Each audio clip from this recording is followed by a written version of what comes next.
Miêu tả Canada trong 3 từ. Mạnh vãi lìn.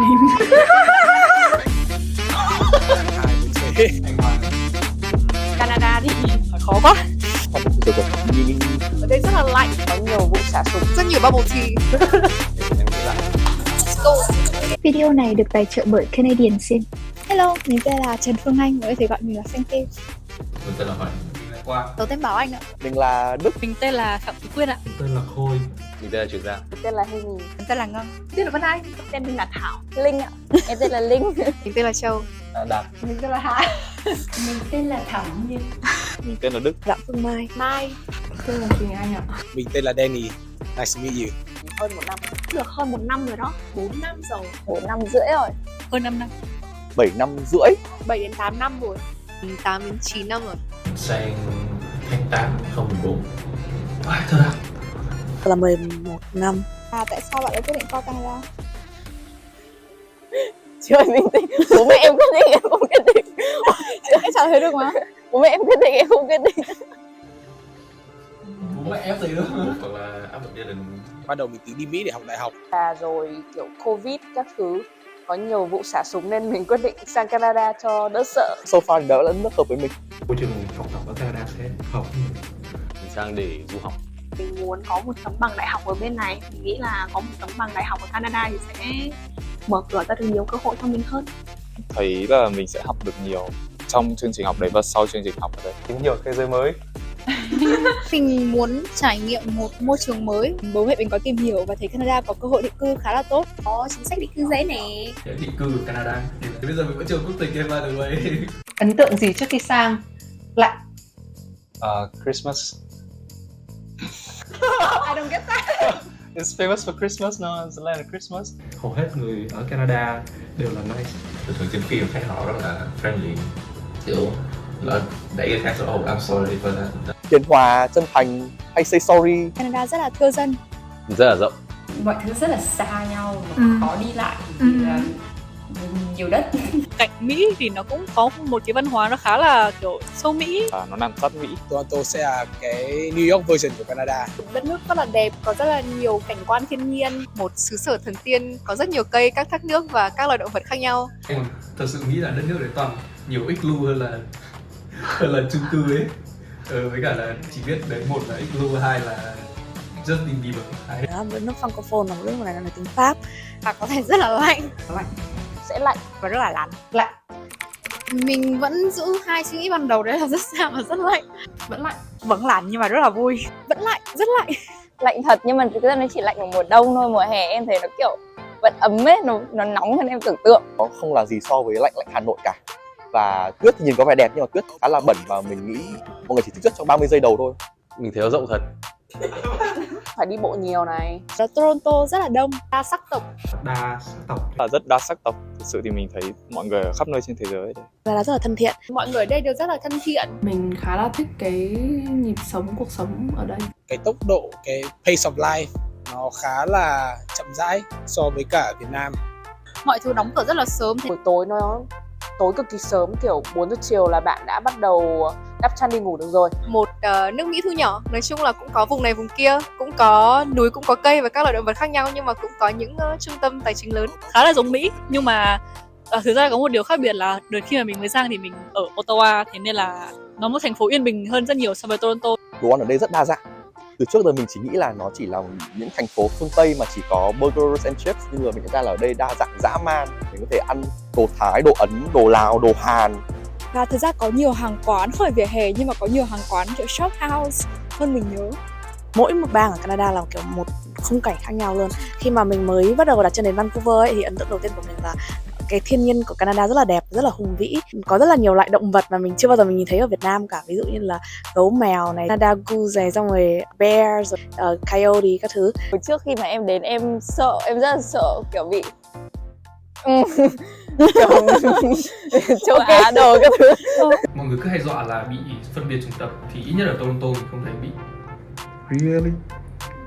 Sometimes thỉnh thoảng có vài đứa mà nó homeless thì nó hay hét vào là mình là go back to your country, but đa phần mọi người đều đều khá là inclusive. Không, nó không như những gì đáng sợ như em tưởng tượng cả. 3 từ hoặc một câu thì bạn sẽ miêu tả như thế nào? 3 từ rất là khó đi lại, kiểu từ các tỉnh khác nhau, cực kỳ khó đi lại. Vãi lìn. Đáng yêu, hơi đáng ghét và bình yên. Vui, vui.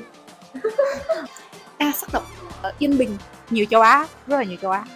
Thời tiết thất thường, nhưng mà đấy là 4 từ rồi. Rất nhiều bubble tea. Lạnh vừa đủ, độc lập và nhiều cơ hội. Tư bản. Đúng rồi. Cần đấy, cần cỏ. Hút cần đấy. Tại sao đây mọi người hút cần được cái live của live? Lạnh, vui, xa nhà. Lời khuyên cho người muốn sang Canada. Sang đấy. Đừng sang lạnh lắm. Đầu tiên là bạn không cần phải mua đồ mùa đông quá nhiều đâu, vì nó không lạnh như thế. Các bạn đừng ngần ngại chi một khoản ok cho một chiếc áo thật ấm, tại vì mùa đông ở Canada rất là khắc nghiệt. Trust me. Mình chi tầm khoảng 520 với thuế. Mình mới qua đây được 1 tuần. Không cần phải mang quá nhiều mì tôm, xì dầu, nước mắm, vì mình đảm bảo bên này bạn sẽ mua được đủ các loại chiên su bạn cần. Nếu mà sau mùa hè mọi người phải đi Toronto Island nha. Nếu mọi người quyết định sang Canada học và làm thì nên chuẩn bị sẵn tinh thần là mình sẽ take one step back or two step forward. Tại vì sang đây sẽ là một môi trường mới và có thể mọi người sẽ không có quá nhiều các mối quan hệ thân ấy, thế nên mọi người hãy thật là cởi mở, nắm bắt cơ hội và làm quen với nhiều bạn bè mới để tạo thành nhiều kỷ niệm đẹp ở một xứ trời xa lạ. Mọi người phải chuẩn bị đủ kinh tế này, đủ tinh thần này và mở lòng với những cái điều mới đến. Mình nghĩ là có rất là nhiều người bạn của mình sang đây với mục đích là được ở lại, được nhập cảnh Canada, thì hoàn toàn bình thường. Tuy nhiên là có những người thì cái việc cuộc sống của họ, cái mục tiêu của họ hoàn toàn bị chi phối về việc là có được PR hay là có được quốc tịch. Nói chung là đừng đặt nặng cái vấn đề về thẻ xanh nhập tịch quá, trừ khi đấy là mục tiêu duy nhất của các bạn. Chứ còn tại cái đấy không phải tất cả đấy. Cuộc sống của các bạn là cuộc sống của các bạn, chứ nó không định nghĩa được tờ giấy. Các bạn sẽ mất ít nhất 5 đến 10 năm ở đây để đạt được cái mục tiêu đấy. Các bạn nên sang đây với tư tưởng là mình sang để đi học và để tìm hiểu, để khám phá chính bản thân mình. Không quá là kỳ vọng quá nhiều, chỉ luôn tiến tới và luôn positive. Kể cả là mọi người có muốn ở lại định cư hay không thì đây cũng là một kiểu cơ hội tốt để mình trải nghiệm cuộc sống ở một nơi khác và mình bước ra khỏi vùng an toàn của bản thân. Mình lớn lên, mình học cách độc lập, mình học cách trưởng thành. Các bạn trước khi sang Canada thì ngoại trừ việc các bạn đi đến các trung tâm tư vấn du học để nghe tư vấn ấy, thì các bạn nên tự research về các trường và các cái ngành nghề bên này trước. Về học ở bên này thì mình thấy cũng rất là nhiều trường, nhưng mà mình nghĩ là các bạn nên tìm trường nào mà đáp ứng được nhu cầu của các bạn.